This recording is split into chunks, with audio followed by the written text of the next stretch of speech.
आप सभी को आरोही मैथमेटिक्स चैनल पर स्वागत है। आज हम लोग कुछ मैथ के सिवाय कुछ अलग चीज़ के बारे में अध्ययन करने वाले हैं।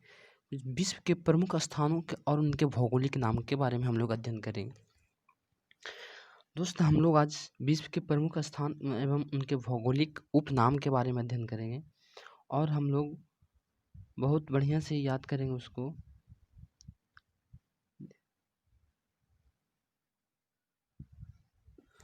पहला है कि काला महादेश किसे कहा जाता है? तो अफ्रीका को। काला महादेश किसे कहा जाता है? तो अफ्रीका को। काला महादेश किसे कहा जाता है? तो अफ्रीका को। दोस्त, अगला क्वेश्चन, हाथियों का देश किसे कहते हैं? लाओस को। हाथियों का देश किसे कहा जाता है? लाओस को। हाथियों का देश किसे कहा जाता है? लाओस को। नील नदी की देन है मिस्र को। नील नदी की देन किसको है? मिस्र को।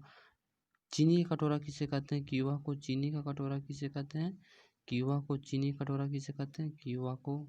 चलो, कंगारुओं का देश कौन है? कंगारुओं का देश किसे कहते हैं? ऑस्ट्रेलिया को। कंगारुओं का देश किसे कहते हैं? ऑस्ट्रेलिया को। कंगारुओं का देश किसे कहा जाता है बताइए? तो ऑस्ट्रेलिया को। यूरोप का कारखाना कौन है? बेल्जियम। यूरोप का कारखाना कौन है? बेल्जियम। इंग्लैंड का उद्यान है केंट काउंटी। पूरब का मोती किसे कहा जाता है दोस्तों? तो सिंगापुर को। पूरब का मोती किसे कहा जाता है दोस्तों? सिंगापुर को। झीलों का देश किसे कहा जाता है? फिनलैंड को। झीलों का देश किसे? फिनलैंड को। मध्य रात्रि का सूरज किसे कहते हैं? नॉर्वे को। मध्य रात्रि का सूरज किसे कहा जाता है दोस्तों? नॉर्वे को। यूरोप का हृदय किसे कहते हैं? स्विट्जरलैंड को। यूरोप का हृदय स्विट्जरलैंड को। सांपों का देश ब्राजील को। नहरों का नगर वेनिस को। सदाबहार शहर क्वीटो कहा जाता है। भूमध्य सागर की पूंजी कौन है? जिब्राल्टर। संसार की रोटी भंडार किसे कहा जाता है? उत्तरी अमेरिका के पेरिस मैदान को। संसार का रोटी किसे कहा जाता है? उत्तरी अमेरिका का पेरिस मैदान को। चलिए आगे देखते हैं। और कहता है, बताइए, अंध महाद्वीप किसे कहते हैं? तो अफ्रीका को। अंध महाद्वीप किसे कहते हैं? अफ्रीका को। और कहा जाता है कि पोलैंड का देश किसे कहते हैं? पोलैंड का देश तो म्यांमार को। पोलैंड का देश किसे? म्यांमार को कहा जाता है। यूरोप का मरीज तुर्की को। यूरोप का मरीज किसको? तुर्की को कहा जाता है। और देखिए तो सूर्योदय का देश किसे?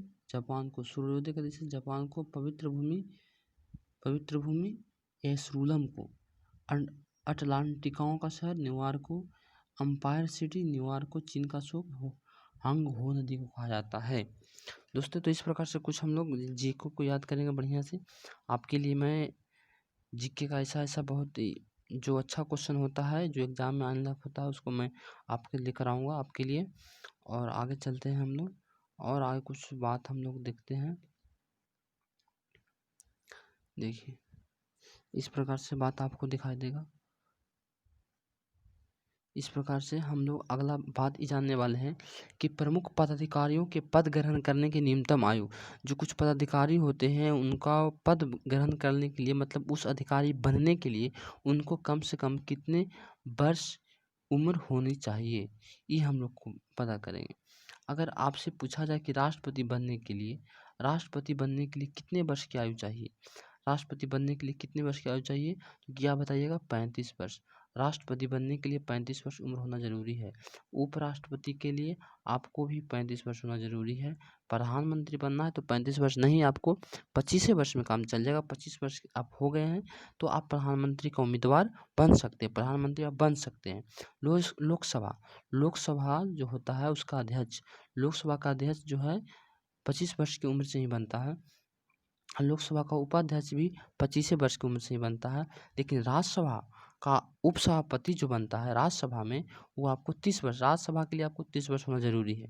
ये आप याद रखिएगा, राज्यसभा के लिए आपको 30 वर्ष होना जरूरी है। और लोकसभा का सदस्य होने के लिए आपको 25 वर्ष होना जरूरी है। और राज्यसभा का सदस्य के लिए आपको 30 वर्ष होना जरूरी है। और राज्यपाल के लिए आपको 35 वर्ष होना जरूरी है। राज्यपाल के लिए आपको 35 वर्ष होना जरूरी है, तभी आप राज्यपाल का पद ग्रहण कर सकते हैं, राज्यपाल का उम्मीदवार आप हो सकते हैं, अन्यथा नहीं। मुख्यमंत्री के लिए उतना जरूरी नहीं है, मुख्यमंत्री के लिए आप 25 वर्ष का हो जाइएगा तो आप उम्मीदवार बन सकते हैं उनका, मुख्यमंत्री का। विधानसभा का देखिए, विधानसभा का जो होता है वो 25 वर्ष होता है, लेकिन विधान परिषद का होता है वो 30 वर्ष जो होता है। तो इस प्रकार से कुछ प्रश्न हम आप लोग के लेकर आए थे। प्रश्न इस प्रकार से यहाँ देखिए, ये जो इस प्रकार से ये याद कर लीजिएगा, इस क्वेश्चन इसको भी याद कर लीजिएगा। ये सब बहुत बढ़िया बढ़िया प्रश्न है। इसके साथ और मैं आपके लिए बहुत